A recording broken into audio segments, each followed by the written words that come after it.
Have you ever been asked the question, what do you want to be when you grow up? Or if you could take any college course, what would it be about? What about the question, what is God's calling on your life? When I was 4 years old, I went and sat down with my mom and I just told her that God wanted to use my hands. And I didn't even know what that looked like. As kids, we want to know this Jesus that loves us so much that would welcome us in. I think it's the same as growing up. We have these huge dreams of, some of us wanted to be firemen, some of us wanted to be we wanted to be cops, We wanted to be these rock stars or anything that you can think of that you wanted to be when you grew up.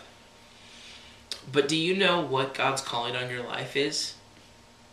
Or are you searching after it? Are you passionate about it? At a very early age, I wanted to preach so bad.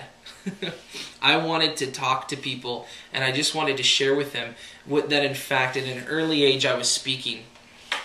And my mom tells me quite often that when we were in stores, I would ask people if they knew Jesus. And that was my calling, to talk to people and to ask them that question. And I think God has designed us individually with a calling that is specific to our identity. Jonah was to go and speak to Nineveh. And as you read about Jonah and you read about his character and his identity, you almost read about this guy who's bold and very stubborn. And I think that's why God used him. And even though he was selfish, God continued to use him. Even from the belly of the whale, Jonah cried out to God and says, I worship you, and I do not want to be ignorant in this matter. And God saved him from the whale, and he vomited him onto dry land and sent him back to Nineveh. And this time Jonah, of course, listened. And I think, especially when we're in hard times, when we're in points of drama or depression or loneliness in our lives, it's really hard to see God's calling on our lives. But I think those are such key points where God wants to shine. Because you see, God's calling on our lives is not about us. God wants to just be the center of your life. And in each point of our brokenness, each point of our stories, and every point where we struggle, I think God wants to use that for his calling on our lives.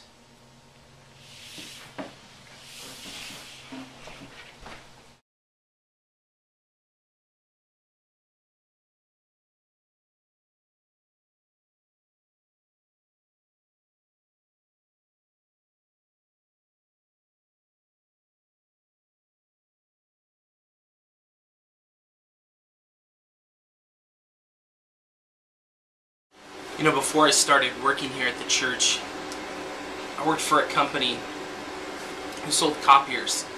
And I worked in the IT department where we would connect Macs and PCs to the large and small copiers. And, I remember sitting down with my boss and telling him, listen, I'm involved in ministry and I do ministry part-time and I want to go to part-time here.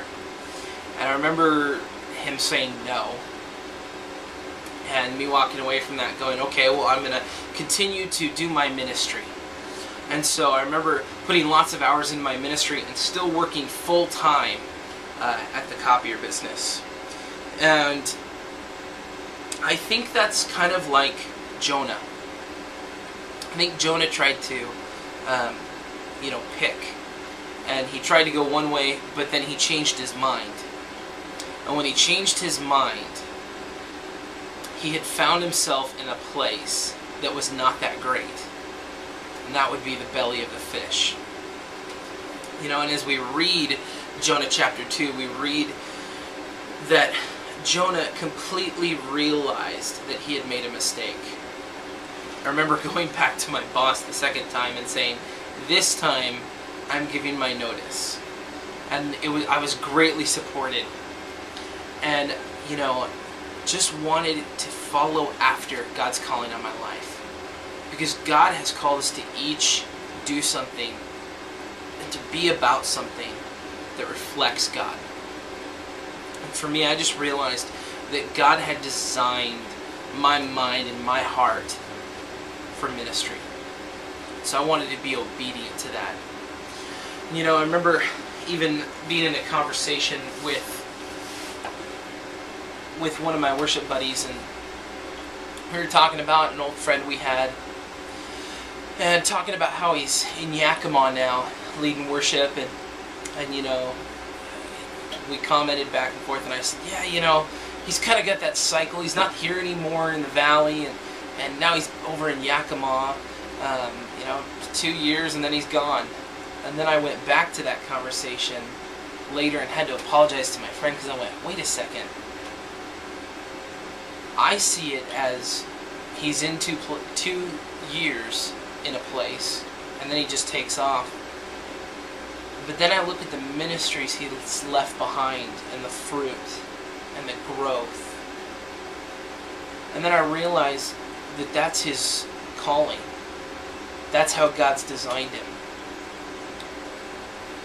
And so, I guess one of the biggest questions is, how has God designed you? What's your calling? And what gift has God given you for you to touch the hearts of many?